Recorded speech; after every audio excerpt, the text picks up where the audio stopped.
Ya, bismillahirrahmanirrahim. Assalamualaikum warahmatullahi wabarakatuh. Ya, apa kabar semuanya? Semoga dalam keadaan sehat walafiat. Semoga kita semua terhindar dari COVID-19 dan semoga COVID-19 ini cepat berakhir ya. Ya anak-anak, sebelumnya selamat datang, selamat bergabung di kelas 1C ya, kelasnya Utsman bin Affan. Insya Allah bersama dengan saya Bu Juli sebagai wali kelas 1C, dan saya tidak sendiri, insya Allah akan ditemani Bu Guru yang akan mengajar tematik dan juga sebagai aswalas kelas 1C. Ya, baik anak-anak, pada kesempatan kali ini, pada video kali ini kita perkenalan kelas ya, perkenalan nama kelas kita ya, yaitu Khalifah Utsman bin Affan. Siapakah sosok dari Khalifah Utsman bin Affan ini? Baik anak-anak, Utsman bin Affan adalah sosok kaya dan dermawan ya. Ia lahir dari keluarga yang kaya dan berpengaruh dari suku Quraisy silsilah Bani Umayyah. Nah, Utsman bin Affan merupakan as-sabiquna awwalun, berkepribadian jujur dan sangat rendah hati, membuat ia dinikahkan dengan kedua anak Rasulullah SAW, yaitu Ruqayyah dan Ummu Kulsum. Nah, Ruqayyah wafat setelah perang Badar, lalu dinikahkan kembali dengan Ummu Kulsum, putri Rasulullah yang lain. Nah, selain itu juga ia dijuluki sebagai Dzunurain atau sang pemilik dua cahaya karena beristri dua putri Nabi Muhammad SAW. Nah, Utsman bin Affan dianggap sebagai khalifah pengganti Umar bin Khattab ya pada awal Muharram tahun 24 Hijriah atau 644 Masehi.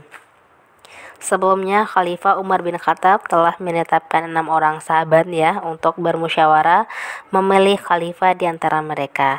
Nah, 6 orang tersebut adalah Utsman bin Affan, Ali bin Abi Thalib, Sa'ad bin Waqqas, Abdurrahman bin Auf, Zubair bin Awam, dan Talha bin Ubaidillah bin Umar. Nah, mereka akhirnya sepakat memilih Utsman bin Affan. Nah, anak-anak, pada masa Khalifah Utsman bin Affan, ia memerintahkan untuk membangun ya armada angkatan laut pertama dalam sejarah Islam.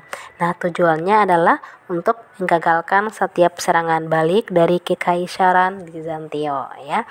Nah, selain di bidang militer, Khalifah Utsman berhasil membuat kombinasi dari teks asli Al-Quran yang lengkap ya, banyak salinan Al-Quran berdasarkan teks asli, dan juga telah dibuat untuk didistribusikan ke seluruh penjuru dunia Islam.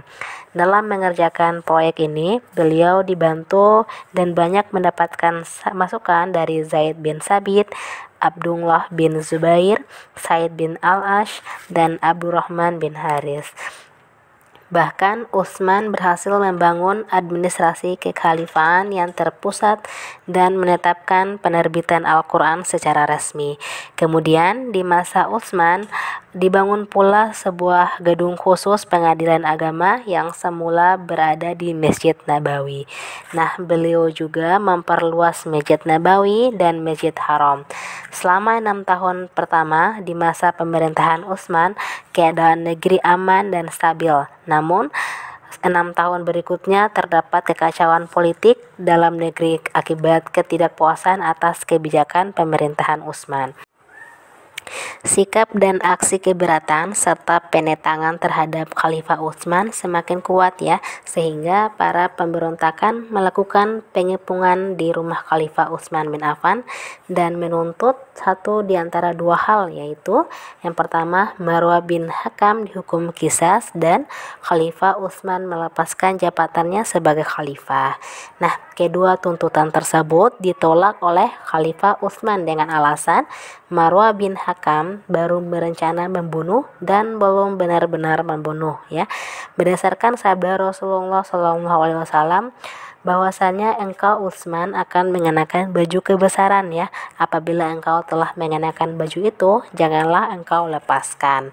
Nah, Utsman meminta para sahabat yang bersamanya agar tidak memerangi kaum pemberontak, sehingga kepungan dan dedasakan semakin hebat, apalagi setelah mendengar berita bahwa ribuan pasukan bantuan akan segera tiba di Madinah untuk melepaskan Utsman dari pengepungan.